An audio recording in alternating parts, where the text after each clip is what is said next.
You're even a plumber if you haven't had to use a straight and a coupler because you messed up the cut on the pipe. Give that a polish now. No, don't worry.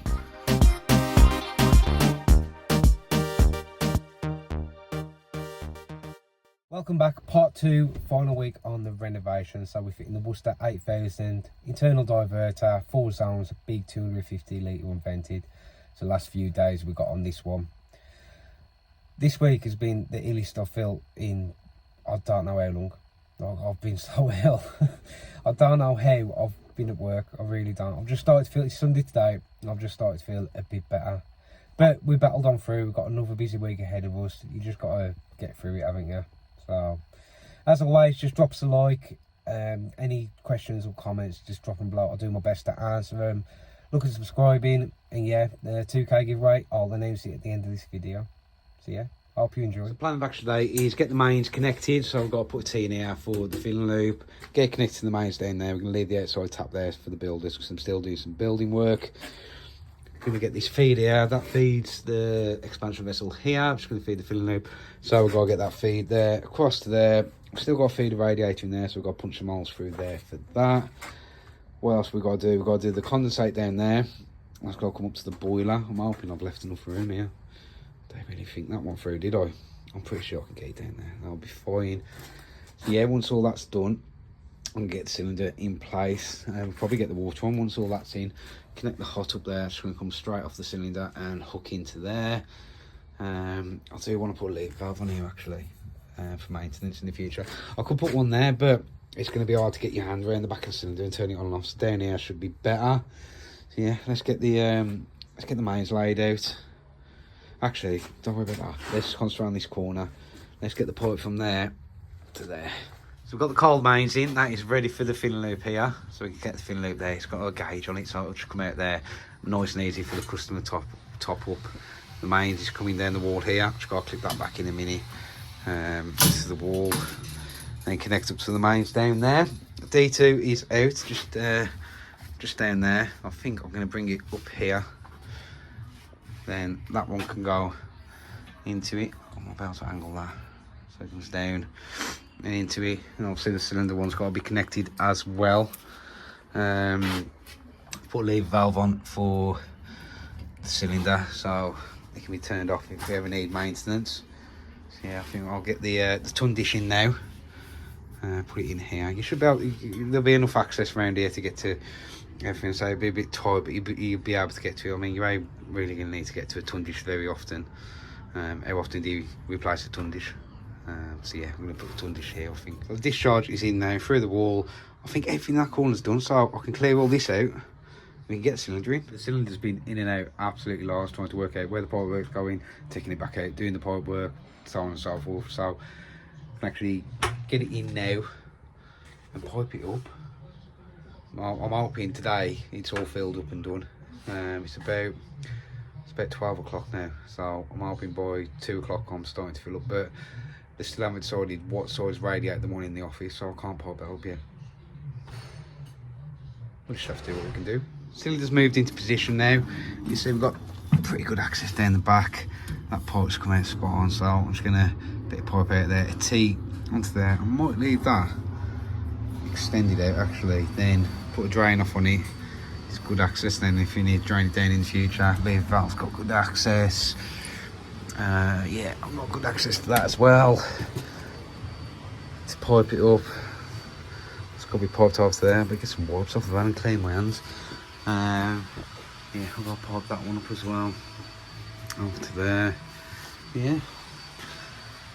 Get the filling loop on in a minute. Like I said, I need to connect.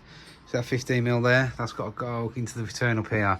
I've got to do another one off the ground floor circuit down and into the office there. Well, I need to know the size of the rod. If I don't know the size of the rod, I can't do that. Yeah, but I can start piping it up the cylinder now. I'm gonna get the water on once I've got the hot and that connected, get it filled up. At least then the hot and cold's on. And now that bit's done. So yeah, let's get that cold feed. I shouldn't have to move that cylinder again. Famous last words there. Shouldn't have to. Guarantee as soon as I start piping this up, I'm going to think, I need to move the cylinder, but I can't see any reason why I'd need to move the cylinder again now. So we're going to pipe it up anyway. Fast forward a little bit, I've got the mains connected now, so come off the mains here, got a drain off in there. People are going to say, should have a non-return valve. Point of use, not point of entry. Okay, there's no water meter on this one. I think you don't need a non-return valve there.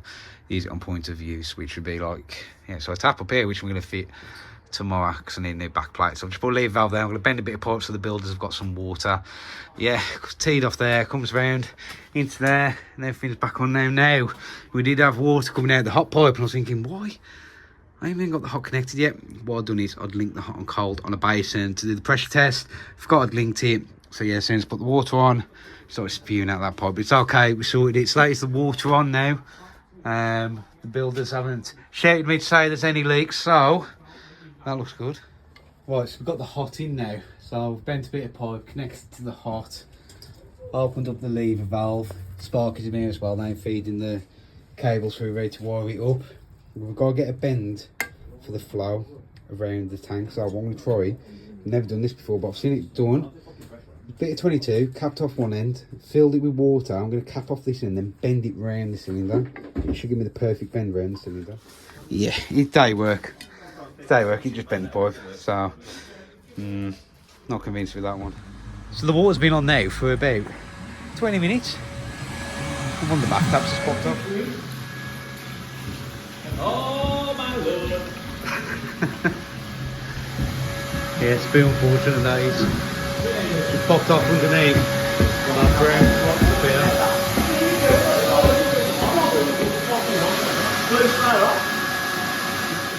That's why we let them sort out that leak. We are doing the primary coil flow return. So that's the flow. So we're bringing it round, bent it round. So we tried capping off two ends of the pipe. It didn't work, it just bent in the middle. So if anyone's actually done that, bent it round the cylinder by filling the pipe with water, let me know, because I couldn't do it. Might need more practice. But we've got a Munster ring in there on the support bar. That's going to come round there, back to the wall. And this one is the return. So that's got to come across here. I've had them sticking out the wall here on the 10mm bar. I'll come across here and then back into there. So I've just bent a bit of pipe. So I'll just come across there into there, and that should be the cylinder all connected up. Alright, that is the flow returning for the cylinder. So I'll put a drain off on there just for the just in case you ever need to do any maintenance on the cylinder. That's all in there. We've got to sort out PRP still, the condensate, but them ain't stopping the boiler from coming on. Piping it up is stopping it from coming on. So obviously we've still got the feed there for the radiator, but other than that, that's it near enough all piped in. There's a bloody lot of copper in there, I tell you. So end of day 4, we've had a bit of a tidy up in here. Mains is all done, that's in, brilliant. Electrician's been, so that is to the underfloor pump. That's going to be our fuse spur.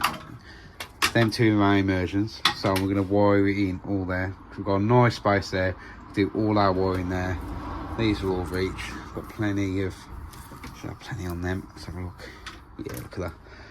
We've got plenty on them for our wiring centre. Pumps right next to it, boilers right next to it, so perfect there for the wiring. It's all piped in, so we've got a pipe in down the back of this pipe here. See that there?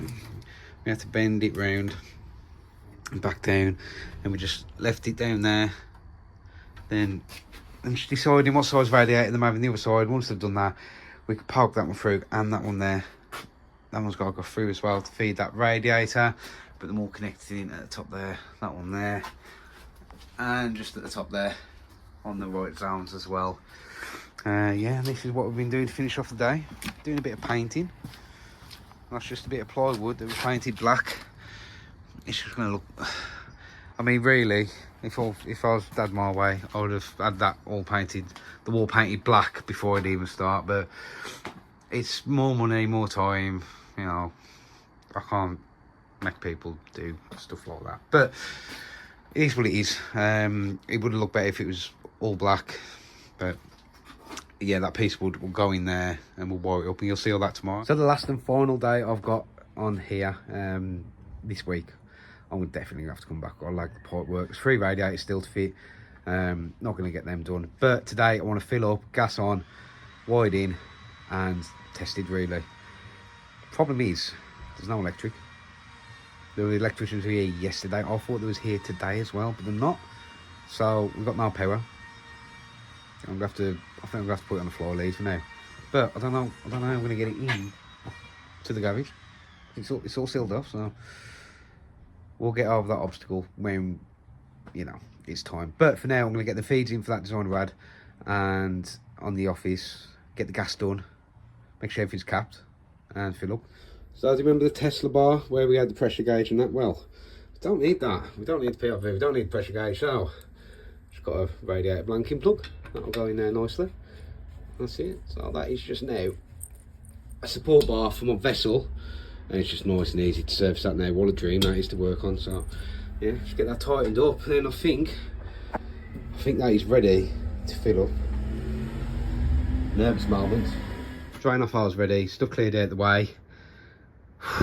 Here we go. Let's start putting some water. Straight away, boom. Last couple of tea leaked. Leaked all over the place. I've had to try and resolve it, but I couldn't get all the water out. I don't know why, because the drain off's up there. To the pump out to try and let some air in, filter lids off. I think I've managed to get it now. Yeah, it just started leaking straight away. Of all the places it could leak as well. Right, leak sorted. I'm gonna have to clean all that up. I mean, look at the mess there. But we started to fill up, so yeah, I think you might be able to hear the deaerator. Yeah, that keeps pulsing there, like, yeah. That'll just get all the marker bubbles out. You have got an auto air vent inside the boiler as well, just at the back there. That'll get water out as well. But yeah, we're on one bar. We just had that one leak there. We had a leak on the pump as well. This top connection fibre washer wasn't sitting there properly. There's only one rubber with the pump, so I had to get. I have no spare one, so I had to use fibre. Don't normally like using them one, but anyhow, yeah, it's looking okay. Touch wood. We just had a little blip, so we've filled up near enough. See, we're on one bar. No more leaks. That's good. That's really good. I'm happy with that. Now we're on to this. Remember, we painted this last night. This is going to be the wiring centre, so it's going to go in the gap just there. So I'm just laying it out now where I want it. So you've got the 4 receivers, the main wiring centre, 2 immersions, a few spare. That'll fit on there nicely. So I'm just going to get these on, drill some holes through and start wiring this up basically. I could actually do this in the house. Well, nice and warm. Okay, so that's mostly wired up now. I've got all the hive receivers wired up, them all the same. Just neutral, live, link live to 1, then 3, easy switch. So they're all wired into here. Then they go into 1, 2, 3, 4. So 1, 2, 3, 4. A few spurs in. What I've got to do now is get it on the wall and feed these cables through. Then we can get that mounted on the wall, start wiring up them 2 ports. Well, things have gone south, to be honest with you. Fast forward like 2-3 hours now. While we was wiring up, we had a shape from the builder. He said, there's a leak, it's coming through the ceiling. So we have to come in, quickly drain everything. It's already all been filled up, all been vented. Have to drain it all down, and I'll show you where the leak is. So yeah, we have repaired it now, but you see that elbow? Instead of using the speed fix, we've used all speed fit. Used the HEP 2L.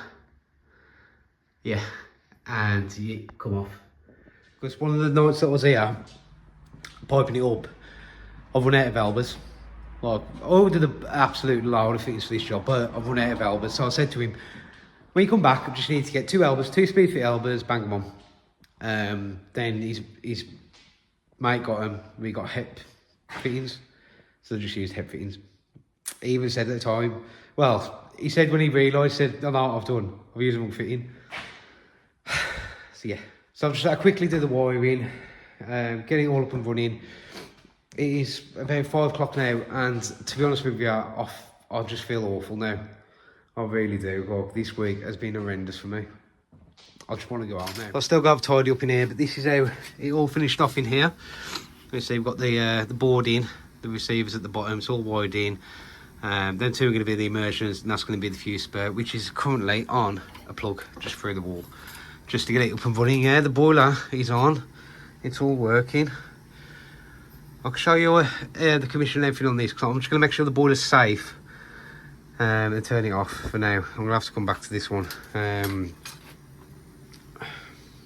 lot I can do. Like, if I was 100%, I would have been all right. To be honest with you, I would have got this done, but I'm not been 100%. So, but for a bloke who's had the flu for a week, you know, I don't think I've done too bad on my own, to be honest with you. And so I had one day where I had some help fitting some rads, and half a day where my mate come because he had the 35mm bit of pipe, so I needed that off him.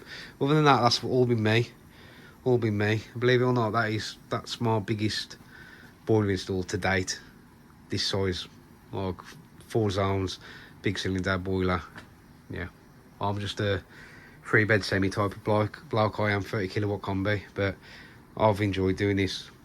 Not with the flu, but it's something different, something challenging, getting my brain working. Like I said, this afternoon just hasn't gone to plan, so I wanted to film a lot more.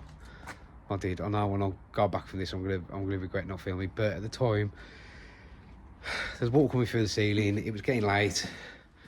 I felt like crap. Just wanted to get done. So what I'm gonna do now is just pack away, get everything away, make sure it's safe. Do a quick telegan on high and low, make sure it's all okay. And yeah, we're gonna have to try and find some time within the next week to come back and sort the rest out. So I'm gonna have to go back for a couple of days just to finish snagging that off, do the commissioning and that. But yeah, that's near enough there now. Well happy with that.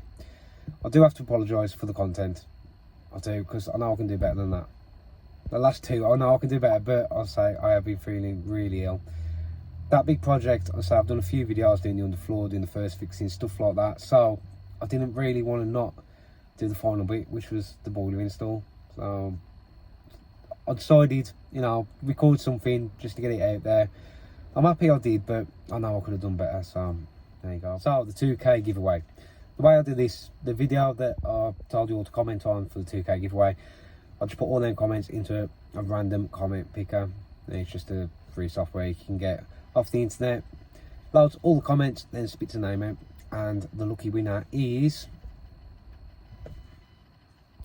Well done. I'm going to get in contact with you. I'll get you the Weaver Advent Calendar sent out, ready for Christmas. Now, we are so close to 3K.